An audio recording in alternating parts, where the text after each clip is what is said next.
बिस्मिल्लाहिर्रहमानिर्रहीम। अस्सलामुअलैकुम नाज़रीन, कैसे हैं आप? उम्मीद करते हैं आप खैरियत से होंगे। अल्लाह ताला आप सबको अपने हिफ्ज़ व अमान में रखे।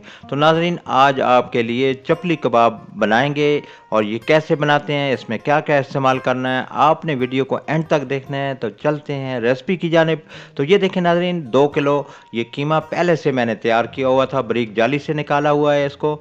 तो ये देखें माशाल्लाह ये 2 किलो है। तो अब इसमें ये 2 किलो प्याज लिए थे, उनको भी बारीक जाली से निकाल के इनका पानी खुश्क कर लिया, सारा निचोड़ के इसको। तो ये देखें बिल्कुल सॉफ्ट और बिल्कुल खुश्क हैं। तो अब इनको इसमें इस्तेमाल करेंगे। ये भी इसी तरह आपने खुश्क करने हैं। तो इस तरह ये देख रहे हैं आप माशाल्लाह। तो अब इसमें इस्तेमाल कर देते हैं। बिस्मिल्लाहिर्रहमानिर्रहीम। तो इसी तरह बाकी चीज़ें जो जो डालूँगा आपने नोट करना है। और ये है 2 टेबल स्पून पिसी हुई मिर्च, धनिया है 2 टेबल स्पून, उसके बाद ये हल्दी है 1 टेबल स्पून, और उसके बाद ये अजवाइन है, ये भी 1 टेबल स्पून, और ये जायफल जलवतरी ये 1 टेबल स्पून है, और नमक आपने हस्ब ज़ायक़ा रखना है, ये 1 टेबल स्पून है, और ये 2 अदद अंडे हैं। इनको अच्छी तरह से फेंट के इस तरह और इसमें डाल देते हैं। ये इनका मकसद ये होता है कि अंडे से आसानी के साथ कबाब जुड़ जाते हैं। तो अब इनको थोड़ा सा मिक्स कर लेते हैं। ये देखें कोई मुश्किल नहीं है, आसानी के साथ ये सारा मसाला आपने इस तरह मिक्स कर लेना है। और बाकी अभी कुछ मसाले और मैंने इसमें इस्तेमाल करने हैं, वो भी आपने ज़रूर देखने हैं कि क्या इस्तेमाल करूँगा। वीडियो को एंड तक देखा करें। तो ये देखें इसको अच्छी तरह से आपने हाथों के साथ इसको इस तरह मिक्स करना है, और यही कमाल होता है इसमें जब मसाले आप डालते हैं। तो ये इनको अच्छी तरह से मिक्स करना है। तो ये देख लें आप। तो ज़ीरा 1 टेबल स्पून, और ये कुटी हुई मिर्च 1 टेबल स्पून, और उसके बाद ये बेसन थोड़ा सा इस्तेमाल कर रहे हैं। इसके साथ ये होता है कि ये अच्छी तरह से जुड़ जाते हैं, टूटते नहीं हैं। और ये टमाटर 2 अदद बारीक काट के इसमें डाल दिए हैं।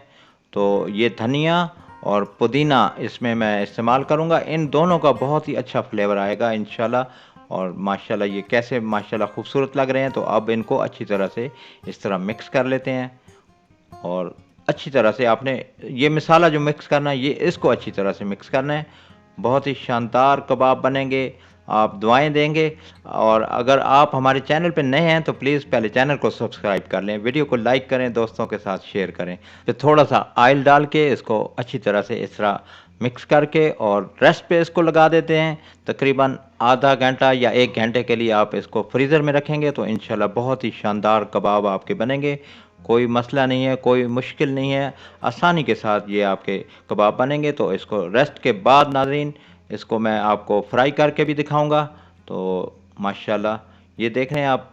अब ऑयल को मैंने एक कढ़ाई में गरम किया हुआ था पहले से, तो इसमें पहला कबाब मैंने डाल दिया है। ये आप देख रहे हैं, इसको ब्राउन करना है तो अच्छी तरह से इसको पका लेना है। और ये देख रहे हैं माशाल्लाह ज़बरदस्त कबाब आपके सामने तैयार। एक अदद और बना के दिखा देते हैं, और इसी तरह मैं एक एक करके सारे बना लूँगा।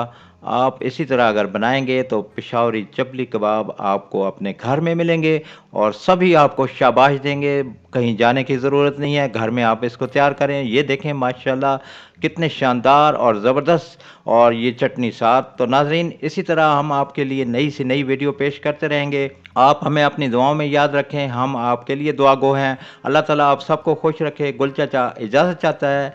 अल्लाह निगहबान।